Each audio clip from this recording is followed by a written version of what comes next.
بسم الله الرحمن الرحيم. السلام عليكم ورحمة الله وبركاته. أعوذ بالله من الشيطان الرجيم.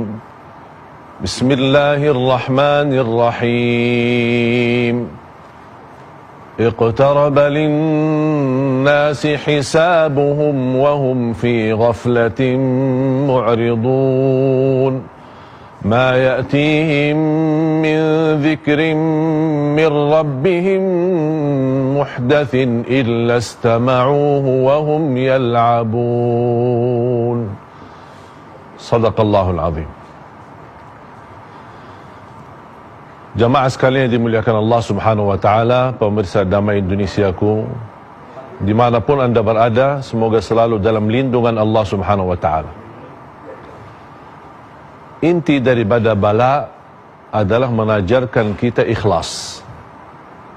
Sebagaimana Abi Amir tadi menjelaskan melalui surat Al-Mulk, Huwa alladhi khalaqal mauta wal hayata liyabluwakum ayyukum ahsanu amala wa huwal azizul ghafur. Inti daripada ujian bala, bagaimana kita bisa menjadi hamba yang ikhlas. Memang apa yang kita hadapi membuat banyak tantangan. Ada orang berkata, saya hanya takut kepada Allah, saya tidak takut corona. Saya hanya takut kepada Allah Subhanahu wa taala, saya tidak peduli apa yang terjadi.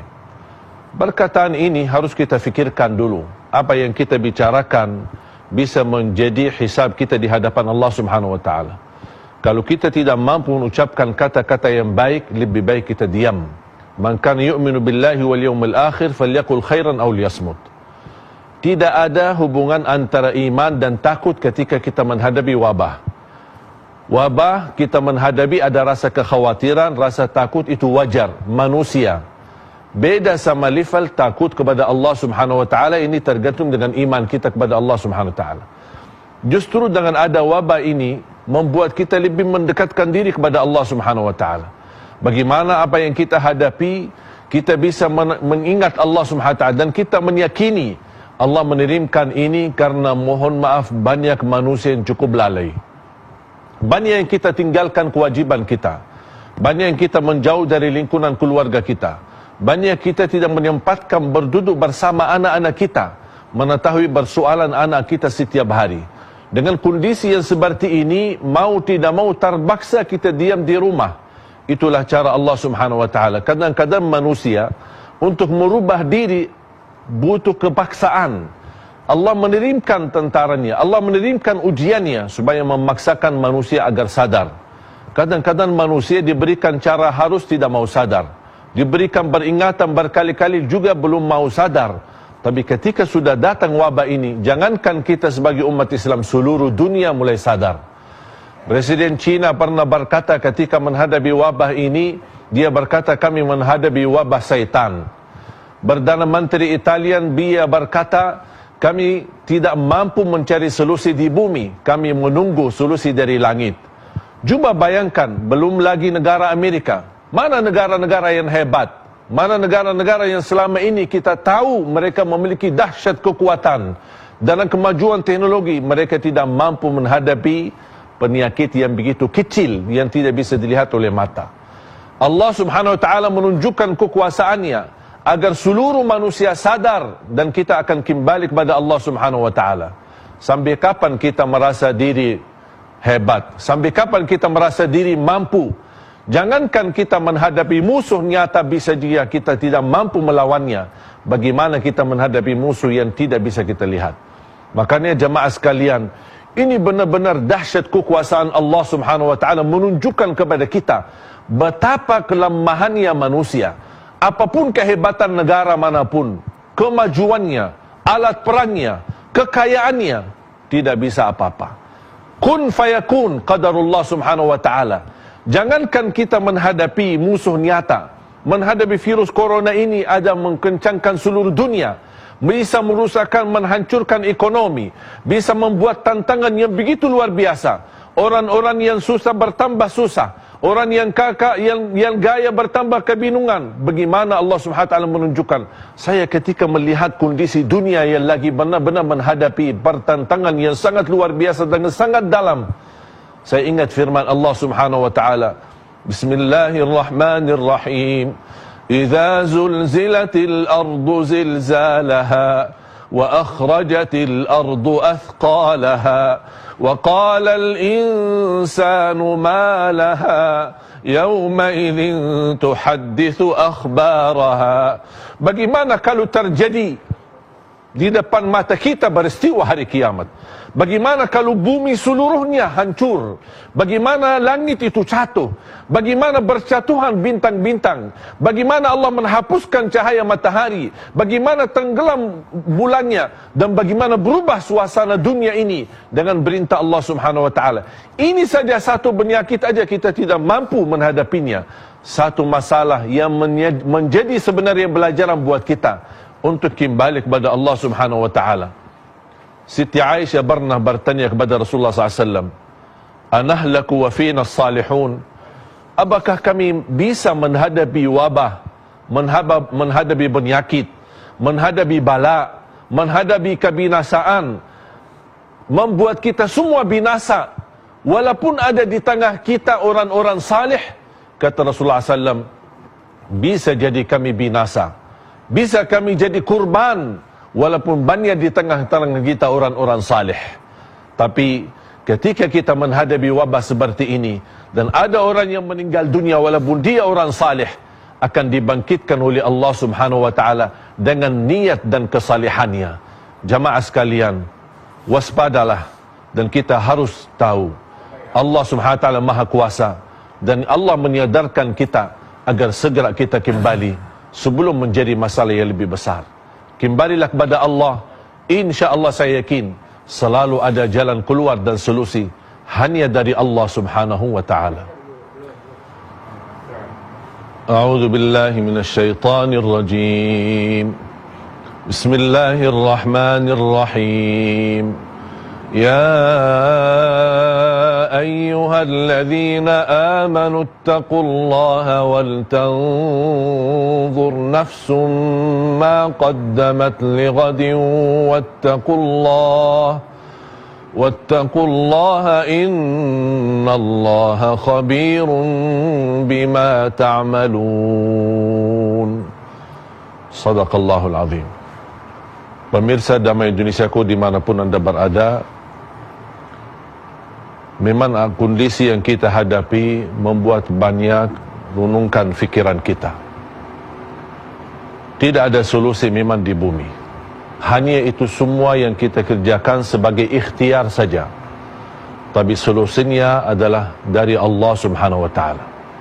Sebagaimana Allah menurunkan bala ini, sebagaimana disebutkan oleh Rasulullah SAW, ma nazala bala'un illa bi dhanb wa ma rufi'a illa bi taubah. Tidak ada bala yang diturunkan kecuali dengan dosa kita, dan tidak akan terangkat bala itu kecuali dengan taubat. Itu syarat. Taubat, terangkat bala. Masih dosa berarti masih ada bala. Nabi Yunus diselamatkan oleh Allah Subhanahu wa taala karena dia bertaubat kepada Allah Subhanahu wa taala. Itu nabi yang tidak berdosa, tidak bersalah, tapi begitu luar biasa bermunajat kepada Allah, la ilaha illa anta subhanaka inni kuntu minadh dhalimin. فلولا أنه كان من المسبحين للبث في بطنه إلى يوم يبعثون. Kalau bukan Nabi Yunus bermunajat dan bertasbih kepada Allah Subhanahu wa taala, akan didiamkan dalam perutnya ikan ini sampai hari kiamat. Kita pun kalau tidak bertaubat dan kembali kepada Allah, dan kita mengaku diri kesalahannya, dan kita memohon ampun kepada Allah Subhanahu wa taala, bisa jadi kita akan didiamkan dalam bala ini, dalam wabah ini sekian lama yang kita tidak tahu kapan selesainya. Jamaah sekalian dimuliakan Allah Subhanahu wa taala, ketika saya mendengar berita wabah ini, sebenarnya kesempatan untuk kita kembali kepada Allah Subhanahu wa taala. Banyak waktu yang lalai, banyak waktu yang terbuang sia-sia. Bulan ini bulan Sya'ban, disebutkan oleh ulama Syahrul Qurra, bulan yang suka membaca Al-Quran. Ini kesempatan untuk memperbaiki hubungan kita sama Allah Subhanahu Wa Taala. Jangan menunggu datangnya Ramadan, belum tentu berubah keadaan dan kondisi. Bisa semakin parah dan mudah-mudahan bisa menjadi lebih baik. Tetapi jangan menunggu Ramadan agar kita bertaubat. Jangan menunggu Ramadan agar kita merubah menjadi lebih baik. Jangan menunggu Ramadan agar kita bisa berhubung dengan Al-Quran. Ini bulan Sya'ban, bulanul Qurra, Syahrul Qurra, bulannya yang suka membaca Al-Quran sebanyak-banyaknya. Jamaah sekalian dimuliakan Allah Subhanahu Wa Taala, menurut saya kalau kita tidak sadar dan belum sedia bersadar ketika menghadapi wabah ini, kira-kira kapan kita sadar? Apakah kita menunggu bencana yang begitu amat besar dan dahsyat? Ini sudah menjadi bencana yang dahsyat yang mengencangkan seluruh dunia, yang membuat seluruh dunia ketakutan. Masjidul Haram sampai kesepian sekali. Hanya yang bisa salat, hanya bertugas yang dijaga dan bertugas sebagai imam. Semua jamaah tidak boleh. Jangankan umrah, jangankan ziarah ke makam Nabi Muhammad SAW, salat berjamaah pun tidak bisa. Salat Jumat pun tidak bisa. Begitu luar biasa. Kondisi ini membuat kita harus sadar dan ingat. Sambil jamaah yang selalu dia tergantung hatinya dengan masjid, tergantung hatinya dengan salat berjamaah, dia terhalang tidak bisa melaksanakannya.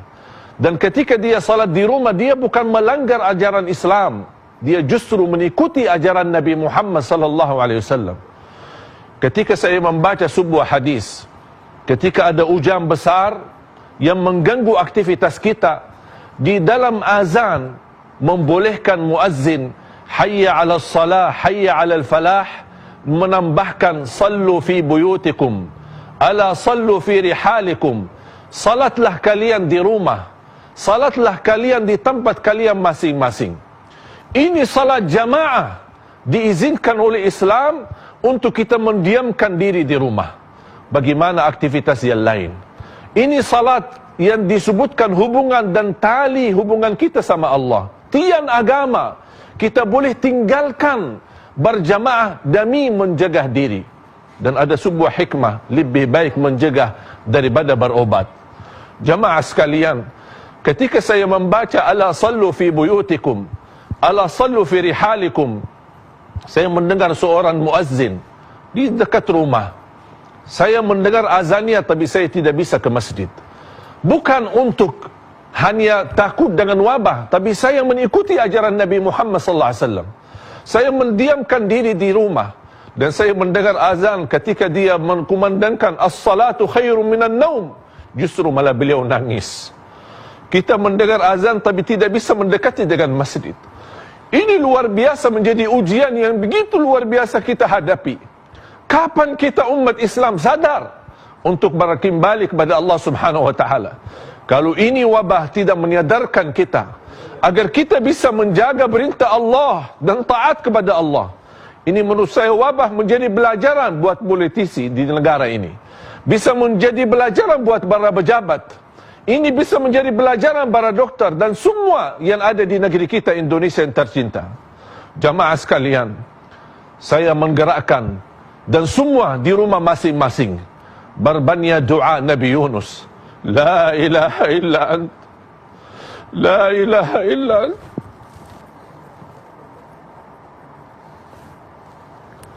la ilaha illa ant, subhanaka inni kuntu minadh dhalimin.